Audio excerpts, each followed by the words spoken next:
It is a beautiful day in this neighborhood. It's a beautiful day in the neighborhood. Won't you be mine? I should be putting on a sweater. Hey, where's my sweater? Where is it? Okay, I know that was a bad decision to sing this song. Think about this. In your life, how many decisions have been made for you, and how many decisions have you made for you?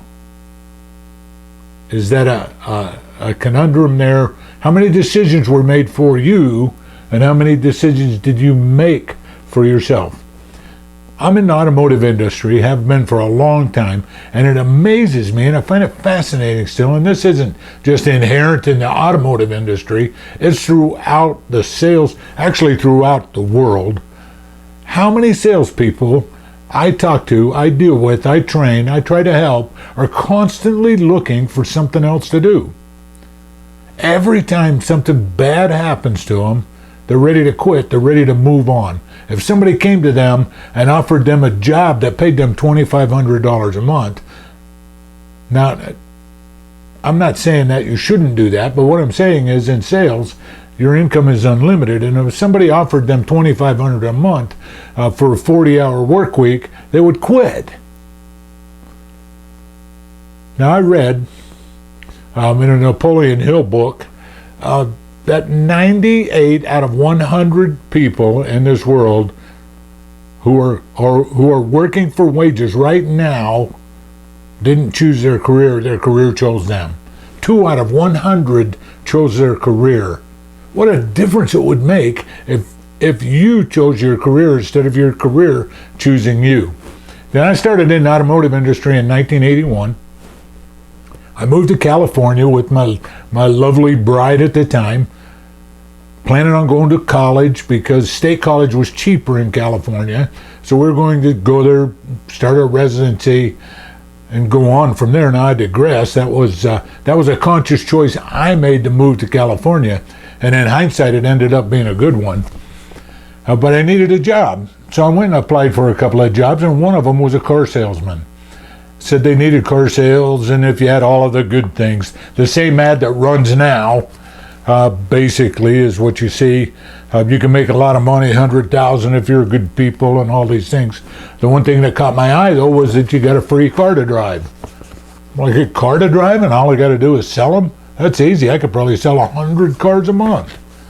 This should be good. I'll do that until I figure out what I want to do. Well, I went and applied and they hired me. I'm thinking, yeah, snap, I'm all that.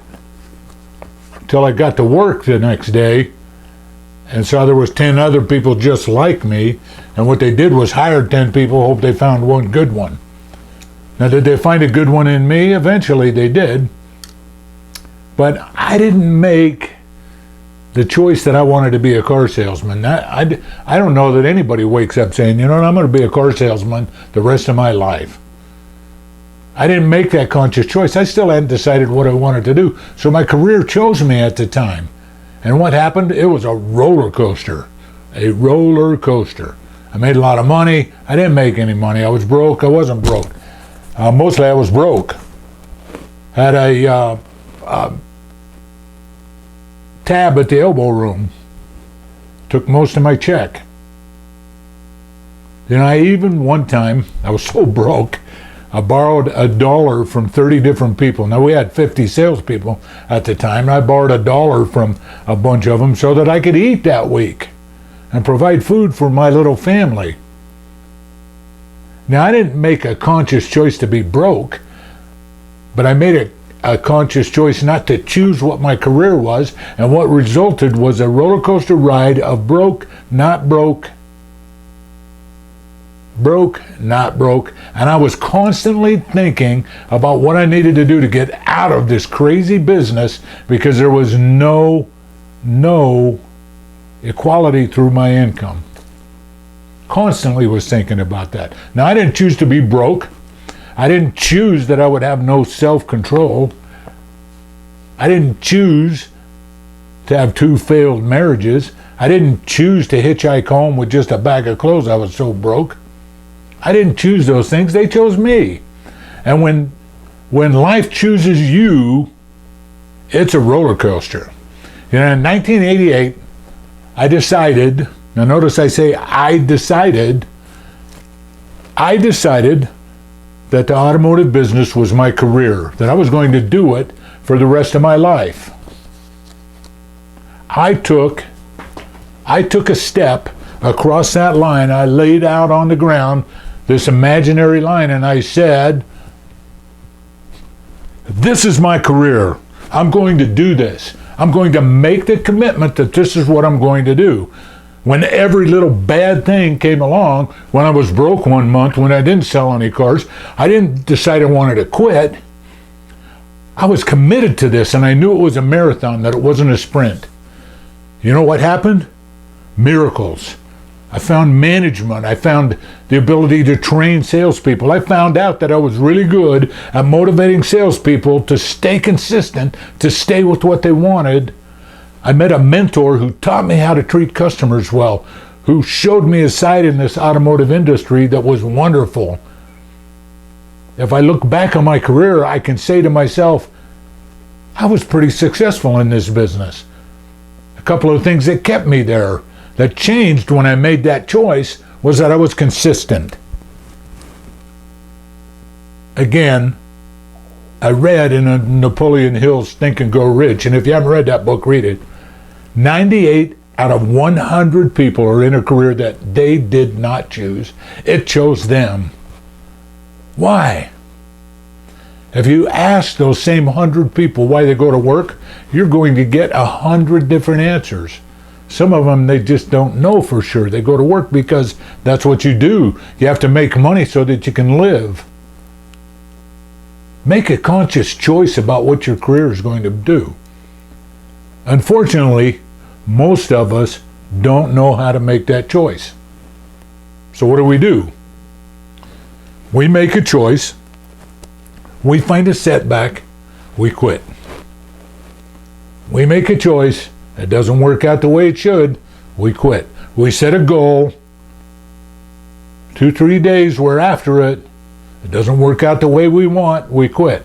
There's a scientific term for this that causes us to do this, and it's called cognitive dissonance. And I don't want to lose anybody. I'm not going into a long explanation about that, but it basically says this, that if your behavior makes you uncomfortable, you stop it, regardless of what it is. We make the choice to stop, or life chooses us, and so we stop. And I've been to a lot of seminars in my life, as I'm sure you have as well.